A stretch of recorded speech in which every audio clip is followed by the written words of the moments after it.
Welcome to twoquestions.tv. Today we're talking about your home office space.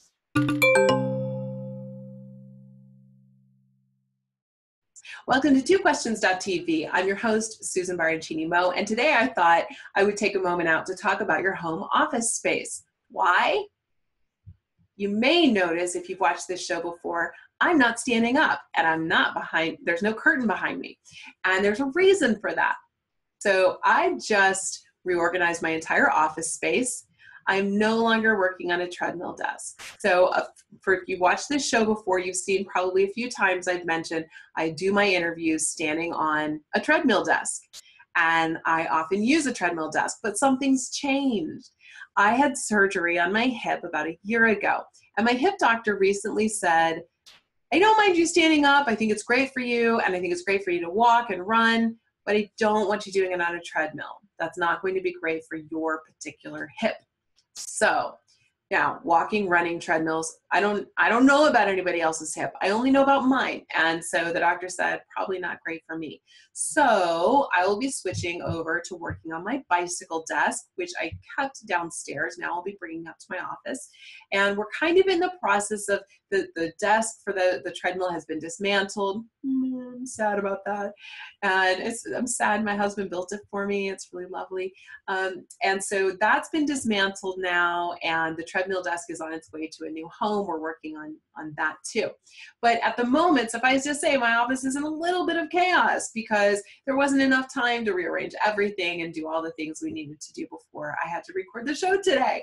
So instead, I am now sitting here at my other desk, and I'm in a very comfortable chair. I will link to a blog post that I wrote about this chair in particular, as well as a few other things. So the people who gave me this chair give credit for it. Thank you very much. And I am also in a very, and I don't know if I'm going to like doing my interviews in the show from this chair. We'll see. Maybe I will. But I may, ultimately, we may convert the old treadmill desk into a standing desk, but it's going to have to be a little shorter. So anyway, this is where I'll be for a little while. And I decided to do this show about office space at your home because I work from home and a lot of my clients do too. And there's always a question about what should my office space be like? So I wanted to answer two questions today. One is, why is it so important that you have a specific kind of environment for your home office? And two, what kinds of things can you do to create the right environment? So question one, why is it so important to have a certain kind of environment for your office space? Well, first of all, I think it's important that you have a space where you can think, where you can be creative, where you can solve problems, be strategic, and where you can relax and do the work that you need to do. I always think it's most beneficial if that's a private space, meaning a lot of clients have come to me and they have an office that's a desk in a living room or in a family room. And the challenge there is if it's the only place you can work, that's fine. I have no problem with that as long as you're able to get some quiet time there. Sometimes your office needs to be mobile so that you can kind of move around. Sometimes when, people are home and, maybe there are noisy kids and dogs are barking and your husband or your wife is watching something on Netflix, maybe you need to take your laptop and go in another room. And so I'm a big advocate of mobile, flexible offices, but I think it's good to have a space where you can really relax and be in your element and do the work you need to do. So creating a specific kind of environment for your office is important. Now, what kind of environment do you want and what kinds of things can you do to create that? So my thinking is it's good to have an environment that is well organized and clutter-free as much as possible. And I'm not going to show you my office right now because I'll show you a little, but I'm not going to show you much because it is a little chaotic in here right now. I'm looking at the chaos. You don't want to see this. And it's really mostly because we are doing so much rearranging right now with the treadmill desk, rearranging and things. One day I will show you my office, but that day is not today. And that feels bad, like I'm telling you to do something I won't do myself, but that's not the case. I really do love having a very well-organized office and a tidy office. Now it's difficult because I get a lot of things in for the show, a lot of books, a lot of different things, and So I have a tendency also to hoard books. I grew up in a family where books are a precious, beautiful thing. And so it's hard for me to get rid of books and pare down because every book has a beautiful grain of knowledge in it. Most every book, not every book, most books. And so I love books dearly. And so it's hard for me to get rid of them.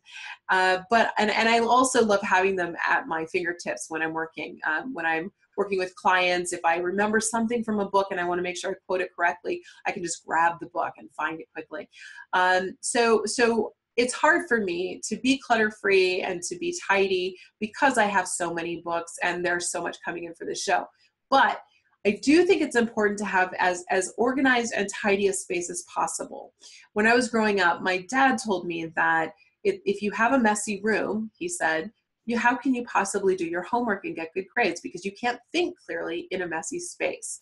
And as an adult, I really agree with that. I don't think you can really think clearly in a cluttery, messy space. I also think that you want your home office environment to be inspiring and positive and calming and creative. So, for example, I like to have calm colors on all the walls. So throughout my entire home, the colors on the walls are very calm. This green is, this is not the only room where this green features, not all the rooms, but I tend toward natural, nature-based colors. It's calming to me and it soothes me and makes me think of the outside. I like browns, beiges, blues, greens, those calming colors. I understand there are people who like to have colors of action like orange and red, but also red, while it is a color of action, it also has a tendency, people tend to get angrier in offices that are red more frequently than in offices that are calmer colors. And also the research seems to indicate that you never want to paint your kitchen, by the way, orange or yellow, because those foods make you hungry. There's a little thing you learned today.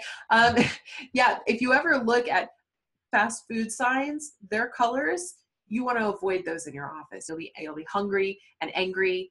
I can see a point where having a red office would make sense if you wanted to take action a lot, but it also has a propensity to make people angrier. So that's just the research. But at the same time, I like to have calm colors. I like to have things be comfortable. So I like to have one spot where I can just curl up and read a book for a while so that I can prepare for the show, because I read all the books for all the authors that I interview, and I need a good spot where I can really do that. Now this chair is a great option. I also have a love sack, which is a giant, massive bean bag that is the most comfortable thing ever. So I'm a big fan of comfort. I also really like natural light, which you're not seeing now because for the show, I get rid of all natural light and this is all artificially lit so that I have good lighting for the show. I like to have art and inspiration. So for example, I'm going to tilt this up for a minute so you can see. I have a Dr. Seuss quote on my wall, and you can see that here. This is one of my favorite quotes. I also have, let's see if I can see what I'm doing here.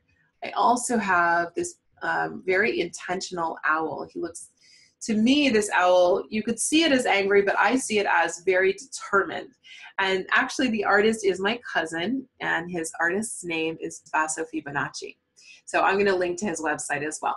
Another artist I really like is Ann Nielsen, and this is still in its plastic wrap because I haven't framed it yet, but this is one of her pieces from December 2016.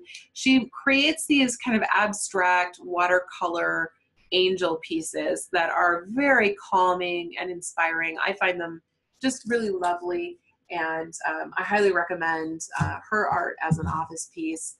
I also keep my master's degree on the wall, and I keep my Guinness World Record certificate framed on the wall. And I have, you know, just a couple of other doodads here and there, but that I can't show you. But I think it's important to have art and things that inspire you on the walls of your office. Not too much. You don't want it to get over cluttery. A whiteboard is useful on a wall. I keep a whiteboard on my wall. And then I also like to have inspirational things like the Dr. Seuss quote. I'm a big proponent of hygge, which is a Danish concept, a Nordic Danish concept. And I wrote about it in a blog post I'm going to link to also in the show notes. It's really a lot of the things I've talked about, which is calm, comforting, inspiring, having a comforting place to read, a lot of books, natural textures, wood, stone, and really candles. Those kinds of things create an air of comfort. And there's certainly a lot more to yoga than that, but just read that blog post and there's a lot in there. So the other thing I do is I like to have a little bit of fun and whimsy in my office. So hence Dr. Seuss, but also I keep my fidget cube in my office. This is a little doodad that I bought this from Kickstarter. It has little fidgety things. And so when I'm talking to clients, sometimes either I walk around and talk to them, or I just kind of fidget with my fidget cube, and that kind of helps me, get a little activity instead of kind of get that kinetic energy out of the way, but also helps me focus. I'm not a fan of fidget spinners. I am a fan of fidget cubes. Okay. I like whimsy in my notebooks. This is one of them from Mod Maven, and I like this because it's such a brightly colored, festive thing. And I could take tons of notes from books in here. Mod Maven makes some really cute matching patterns so that you can get this is a tote bag that is similar in color enough to this that I can put this notebook in the tote bag and you can't really even tell what's in here. You can hardly even see the notebook. And then the other thing is it comes with these matching bags. So if I want to put my, phone or my credit cards or lipstick in here, then I can put that in here as well. And then I can, just kind of run off to Starbucks, and even if it's raining, I'm in good shape. So I like fun, whimsical things like that. We're going to have all the links to these things in the show notes, by the way, but I enjoy fun, whimsical things, great pens. These all help me to feel calm, creative, and peaceful, and strategic, and inspired in my office space. So the most important thing you can do is think about what makes me feel, not me, what makes you feel positive, creative, inspired, strategic, ready to do some work, action-oriented. And I think all of these things help to not only help you feel those things, but also make work more fun and pleasurable. So those are my tips for creating a pleasant home office. And if you have tips of your own or things that inspire you and help you to feel more creative and inspired, then please share them in the show notes. I'm sure I haven't covered them all. So that's it from here for home office. One of these days I will show you my entire home office. That day's not today, but it will come up on a future show. So thanks for watching, and we'll see you next time.